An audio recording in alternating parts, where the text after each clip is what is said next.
The thing about the just stories, he not only had illustrations, but in each illustration there was a little essay explaining the illustration. Have you got How the Elephant Got Its Trunk there? Yes. That was one of my favourites. And the sing-song of Old Man Kangaroo, which is actually written in a kind of rhythm. Not always was the kangaroo as now we do behold him, but a different animal with 4 short legs. He was grey and he was woolly, and his pride was inordinate. He danced on an outcrop in the middle of Australia, and he went to the little god Nkwa. He went to Nkwa at 6 before the breakfast, saying, "Make me different from all other animals by 5 this afternoon." Up jumped Nkwa from his seat on the sand flat and shouted, "Go away!"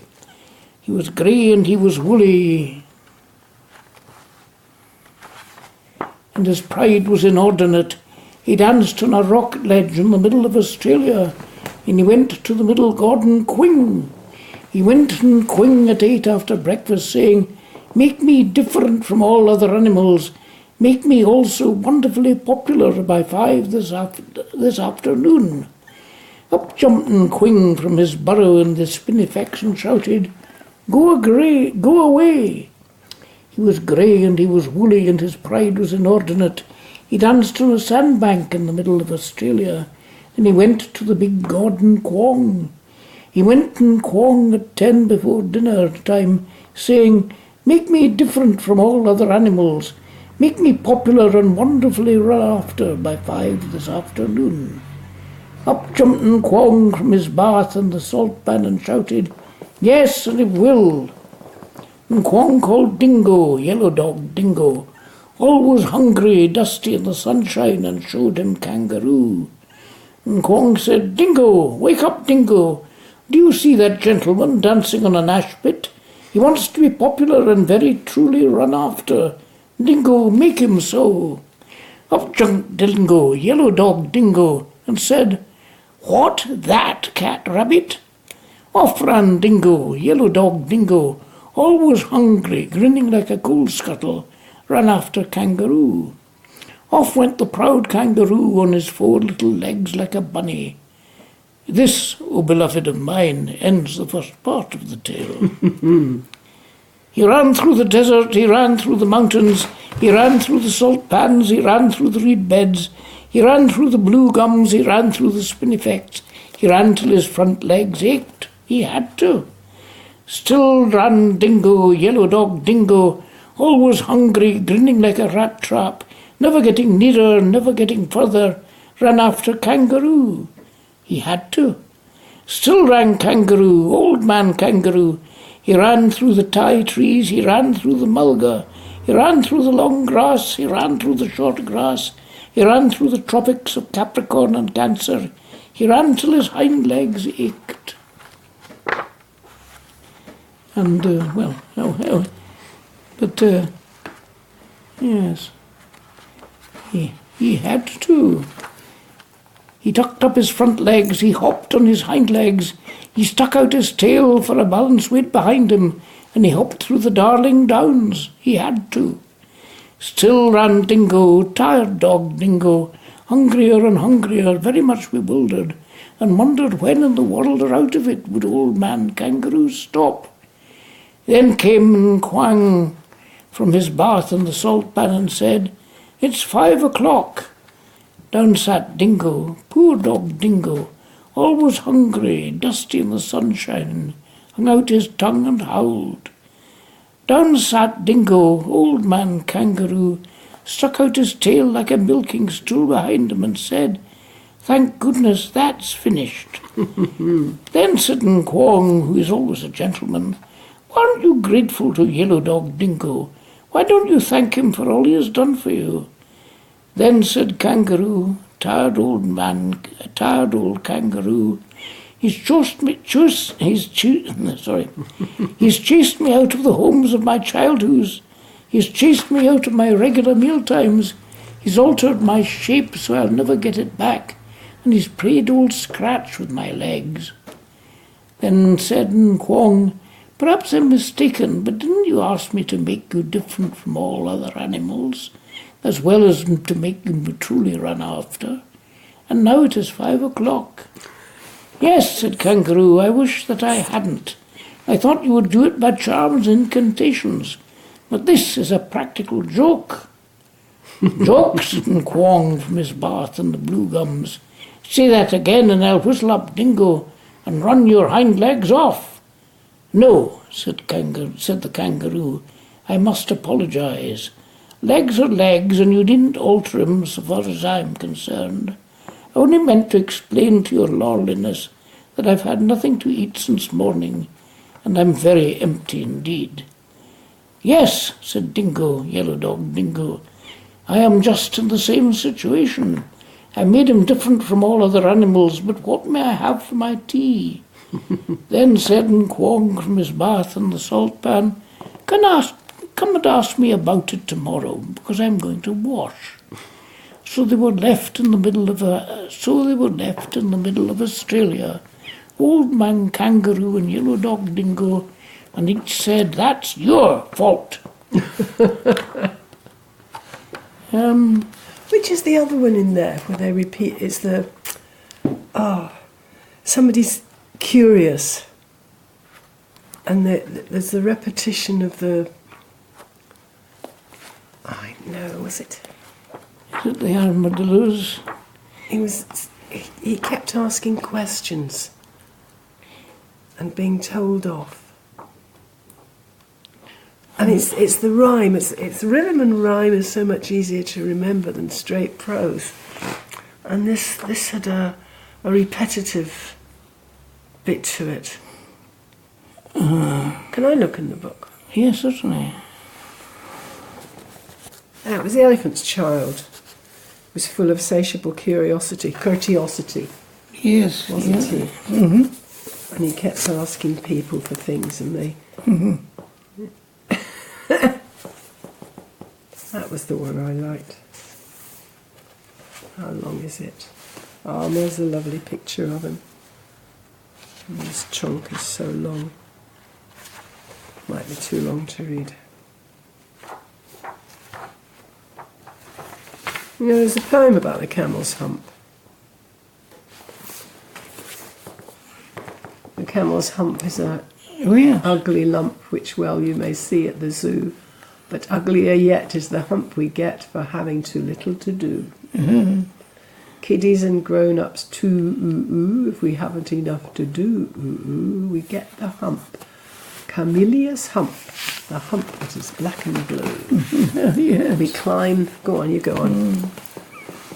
The cure for this ill is not to sit still or frowst with a book by the fire, but to take a large hoe and a shovel also, and dig till you gently perspire. And then you will find that the sun and the wind and the gin of the garden too have lifted the hump, the horrible hump, the hump that is black and blue. I get it as well as you, if I haven't enough to do, We all get the hump, we all get hump, Camellia's hump, kiddies and grown-ups too. Yes, the fact that for each story he had a rhyme as well as an illustration, and generally a little essay explaining the illustration. What did say about that lovely illustration of the elephant then, who's eventually got its trunk? That one. This is the elephant's child having his nose pulled by the crocodile. He is much surprised and astonished and hurt, and he is talking through his nose and saying, "Let go, you're hurting me." He is pulling very hard, and so is the crocodile, but the bi-coloured python rock snake is hurrying through the water to help the elephant's child. All that black stuff is the banks of the great green, greasy Limpopo River. But I'm not allowed to paint these pictures, and the and the bottley tree with the twisty roots and the 8 leaves is one of the fever trees that grow there. Underneath the truly picture are shadows of African animals walking into an African ark. There are 2 lions, 2 ostriches, 2 oxen, 2 camels, 2 sheep, and 2 other things that look like rats, but I think they are rock rabbits. They don't mean anything. I put them in because I thought they looked pretty. They would look very fine if I was allowed to paint them. It's a great grey, greasy Limpopo river. It was the repetition of that. Yes, the great grey, green, greasy Limpopo river, all fenced about with fever trees. Fever trees, yes. I loved reading those to the children at school because they would all join in every time that sentence came along. They'd join in, which was nice. There's one of these poems that became a popular song. I forgot who the... I've never sailed the Amazon, I've never reached Brazil, but the Don and Magdalena, they can go there when they will. Yes, weekly from Southampton, great steamers white and gold go rolling down to Rio, roll down to Rio, and I'd like to roll to Rio someday before I'm old. There's a novel by a great woman novelist and writer who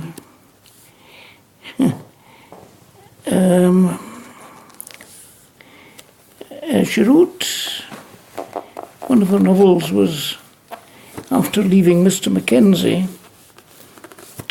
and there was another one that she wrote,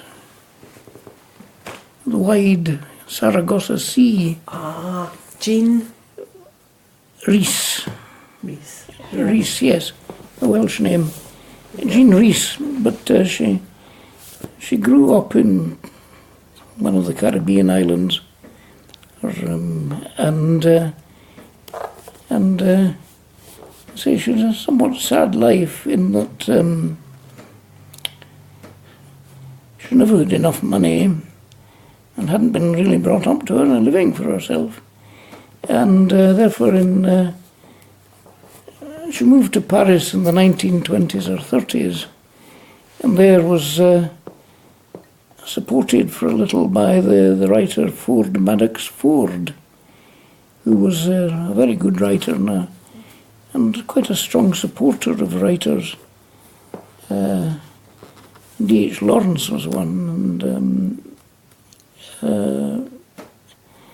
but in her book, after leaving Mr. Mackenzie, she's this situation of a woman who has too little money, is not much good at. She tries working for a living in a shop, but she's very bad at it, and but it ends with her mentions the fact that the barrel organs in the streets of London are playing this song, Rolling Down to Rio, and the poem ends with that line, but daily from Southampton great steamers white and gold go rolling down to Rio, roll down to Rio. I'd like to go to Rio someday before I'm old. It has a huge weight of regret and melancholy. Yes, there is, isn't there? Yes. Yes, there is. It's funny, I think it's in Yeats's, is it Wasteland, this line about... That's not Yeats, come on. Keats? Sorry, Yeats, no. Yeats. No, Wasteland. No. The Wasteland's by... Of course it is. Oh, God, mate.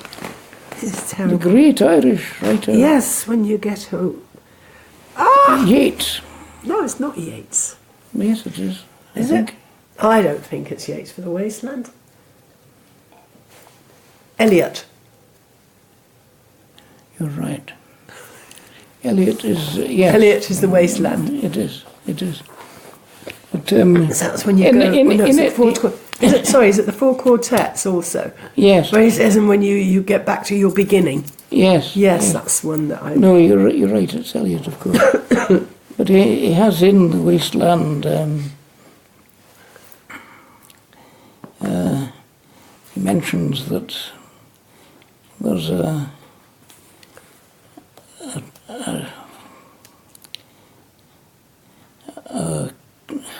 church in central London which strikes an hour with a dead note on the dead sound on the last note of 10. But he also mentions that the walls of Magnus Mater hold something splendour of something white and gold. Oh, damn it, I can't remember it now. Oh, I know. You get the rhythm in your head and some of the words, but not all of the words. But it's that, the use of white and gold, and how great steamers, white and gold, and the walls of Magnus Mater hold inexorable splendour of Ionian white and gold.